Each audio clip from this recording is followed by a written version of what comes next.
Saya mau tanya, kalau ada istri yang tidak mau diajak, berhubungan badan dengan alasan sakit dan belum mau punya anak, apa yang harus saya lakukan sebagai suaminya? Dan apa yang harus dilakukan ketika syahwat saya memuncak sedangkan istri tidak mau sama sekali? Terima kasih. Baik, jika seorang istri tidak bisa melayani suami karena udzur, misalnya sakit, atau karena haid, atau karena nifas, karena sakit, maka istri tersebut dimaafkan, tidak dosa di hadapan Allah.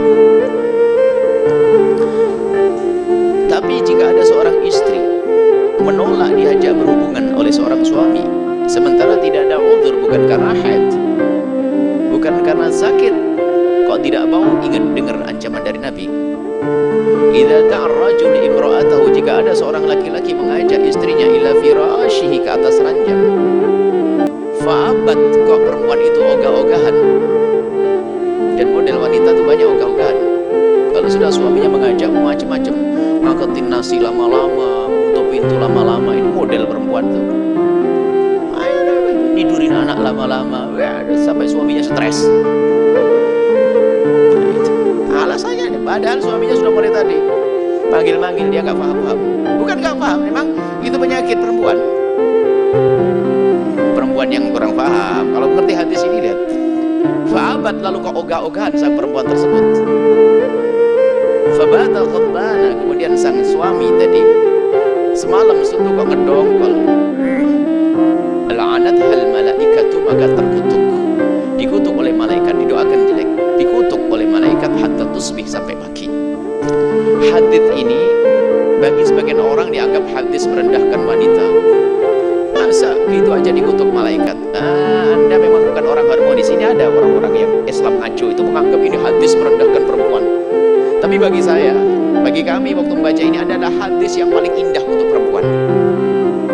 Coba, seorang perempuan diajak suaminya kemana? Naik gunung, ngangkat batu, berjemur, ke tempat yang paling indah di rumah kita, di atas ranjang. Ini kan paling enaknya, bukan? Kalau ada seorang perempuan suruh ngangkat batu oleh suaminya, kok gak mau, dikutuk malaikat, bukan begitu kok. Diajak indah, makanya dalam pemahaman kami ini adalah hadis yang paling indah untuk perempuan.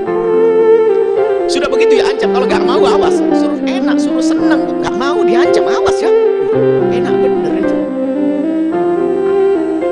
Dikutuk malaikat sampai pagi. Ini hadis paling indah. Artinya apa? Jangan sampai Anda sebagai seorang wanita semacam itu. Dan tingkat ogah-ogahan itu macam-macam sampai tidak melayani suami, itu dosa besar. Ada tingkat ogah-ogahan yang tadi itu, yaitu nutup pintu aja lama-lama banget, ngangetin sayur, ya ada aja. Biasanya nyuci piring besok, gara-gara suaminya pengen langsung nyuci piring malam itu. Ada enggak begitu, Pak? Ada. Wah, nasib buruk tuh. Baik, nah, sekarang kalau tidak punya udzur, awas, hati-hati, jangan menolak. Kemudian pertanyaannya, jika Anda seorang wanita yang punya udzur, misalnya dalam keadaan haid atau Anda sakit, Anda harus menjadi wanita cerdas, aktif, inovatif.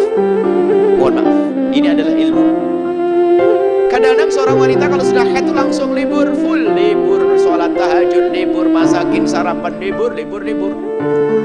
Suaminya orang yang takut kepada Allah, ketemu di jalan orang buka aurat, tersingkap, dia tidak sengaja, lalu bangkit sawahnya pulang ingin melampiaskan dengan istri haid. Sudah itu sama istri dibiarkan begitu saja. Alhamdulillah. Harus Anda tahu, wahai para istri yang soleh, memang di saat Anda dalam keadaan haid tidak boleh Anda melayani suami dengan mengizinkan memasukkan ke wilayah Anda, tidak boleh. Dosa besar. Tapi Anda bisa menyenangkan dengan bermacam-macam cara. Dengan bermacam-macam cara. Yang penting tidak masuk ke wilayah tersebut sampai suami puas. Apakah dengan mohon maaf ini mufakhadah dengan paha atau dengan tangan, asalkan tangan istri, maka suami tidak dosa. Tapi kalau suami mencari kesenangan dengan tangannya sendiri, Anda ikut dosa. Mungkin Anda sekedar demam kan di sini, yang lain kan tidak demam. Anda layani sampai dia selesai. Ini loh cerdas wanita. Jangan sampai seperti yang bertanya tadi, stres dia. Awas, ya selesai ini, kasusnya sudah selesai. Saya punya ilmu ya. Gak boleh suami sampai, Karena suami Anda mungkin orang yang sangat soleh, tidak mau melakukan keharaman. Sementara godaan di luar biasa besar. Naudzubillah, lalu bangkit sahabat. Atau ya suaminya, istrinya begitu, gara-gara haid sudah libur semuanya. Anda bercumbu dengan suami sampai dia tuntas selesai. Yang penting jangan masuk wilayah itu. Jangan masuk lewat belakang. Dalam keadaan suci pun lewat belakang adalah haram, dosa besar. Jangan masuk wilayah depan dalam keadaan haid. Kalau Anda punya sakit, Anda bisa melakukan. Yang penting selesai. Suami, jangan sampai suami mencari kesenangan dengan dirinya sendiri. Apalagi naudzubillah melakukan zina di luar gara-gara seorang istri. Naudzubillah. Baik. Kemudian sisi lain, hei para suami, termasuk dosa Anda jika memaksa istri untuk melayani dengan cara yang khusus tadi. Jika istri tidak mampu, mungkin dalam keadaan sakit, Anda tidak boleh memaksa istri dalam keadaan sakit untuk melakukan itu. Mungkin ada lain lagi, misalnya istri sakit, sakitnya adalah sakit urusan mandinya. Jadi ada istri kalau kesentuh air, Masya Allah, maka Anda jika kasus yang semacam itu jangan takut mandi. Anda tetap layani suami, Anda boleh bertayamum. Agak debu, tayamum. Karena apa? Anda kalau bersentuhan dengan air akan merasa sakit. Maka tetap ada caranya. Yang penting urusan yang satu ini tolong diselesaikan dengan ilmu juga. Jangan sampai dibiarkan suami terlantar. Suami terlantar, stres, naik pitam, makanya emosian. Jadi, dan sisi lain, para suami, kalau Anda melihat istri Anda sakit, Anda harus mengerti. Jangan Anda paksa untuk melayani Anda dalam keadaan sakit. Apalagi yang mungkin dia tidak akan bisa melakukan. Sampai Nabi itu mengajarkan agar suami itu kalau mau pulang ke rumah itu memberi tanda, jangan bikin kejutan. Bayangkan suami saya nanya, istri lagi tidur enak-enak dibanguni suruh melayani. Ini Anda zalim.